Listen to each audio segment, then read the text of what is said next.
Assalamu alaikum. Doing well today. In today's lecture, I'm going to talk about the IELTS speaking strategies for part 1, part 2 and part 3. Part 1, let's talk about the part 1. Part 1 में आपने क्या करना है? Expand your answers.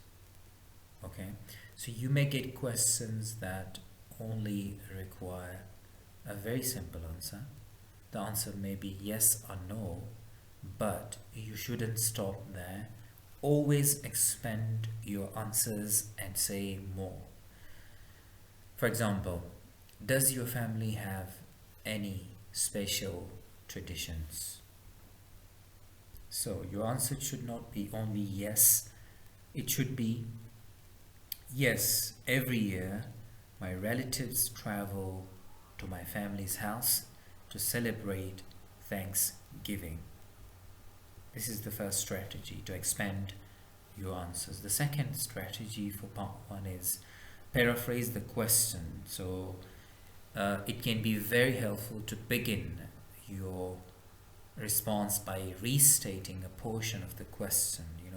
Try to your hardest to paraphrase the question in your response rather than simply repeating what the examiner said,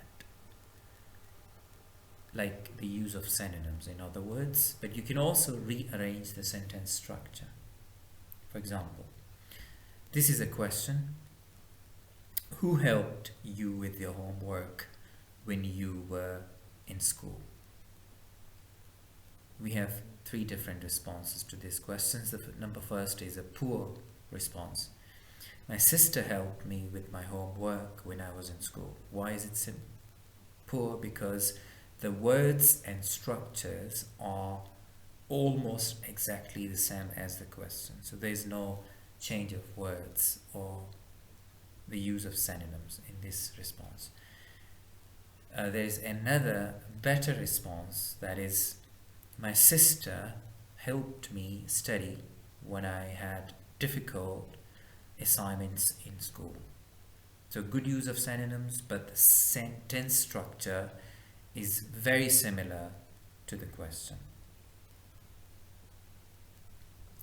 Best response: when I had a difficult school assignment, my sister was always there to assist me. So that's a good use of synonyms and changes to the sentence structure.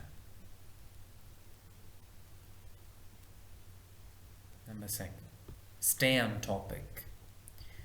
Don't allow yourself or your responses to wander away from the question the examiner asks you in part 1.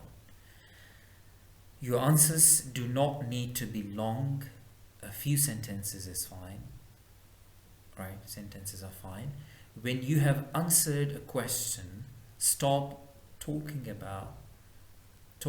and let the examiner ask the next question. If you're feeling nervous, it can be very easy to lose focus and take the conversation away from the original question. So you have to be on the topic, right? In simple words. Don't just wander around here and there, right? Part 2. In part 2, task response, or in other words, answer all of the questions. Don't skip any of the questions listed on the topic card or cue card. Otherwise, you will be marked down for missing information. Stay focused. Make sure you respond very directly to the prompts on the page and don't discuss unrelated topics. Timing. Use your preparation time to develop an answer to feature 3 of your topic card. This part of the card requires an extended response with main points in supporting details. Do not waste time writing out notes for the first question. Use the topic card or the cue card as a reminder of what you should say. Okay?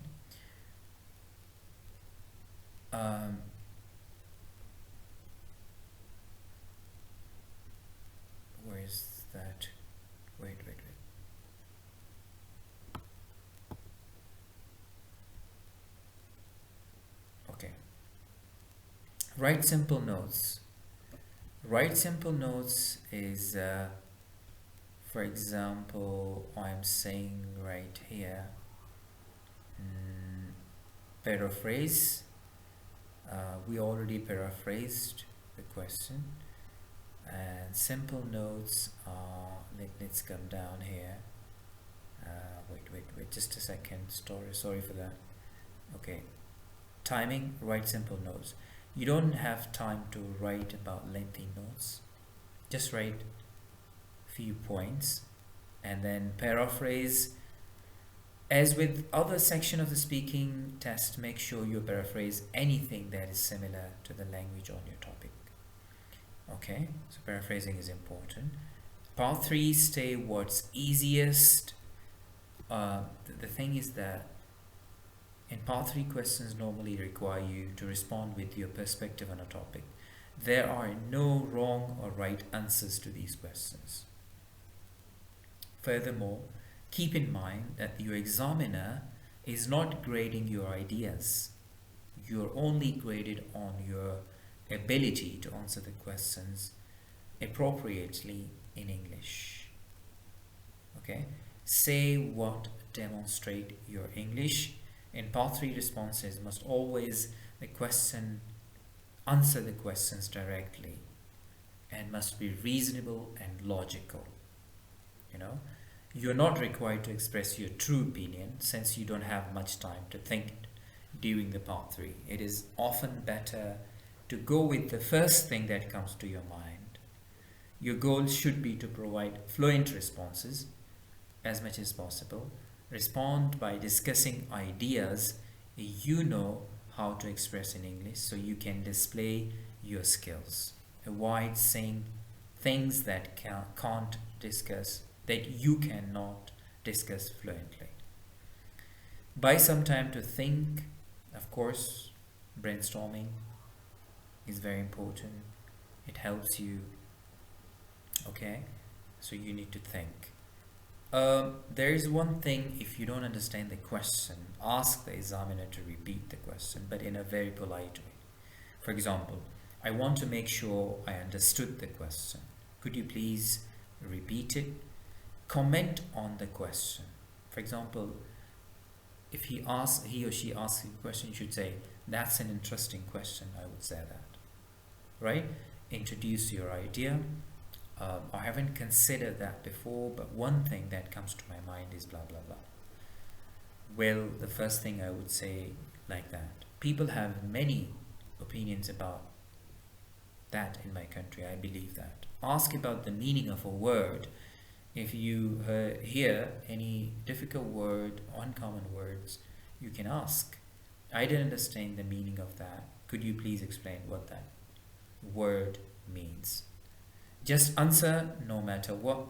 You must attempt an answer to each question. Don't give up. I hope it helps.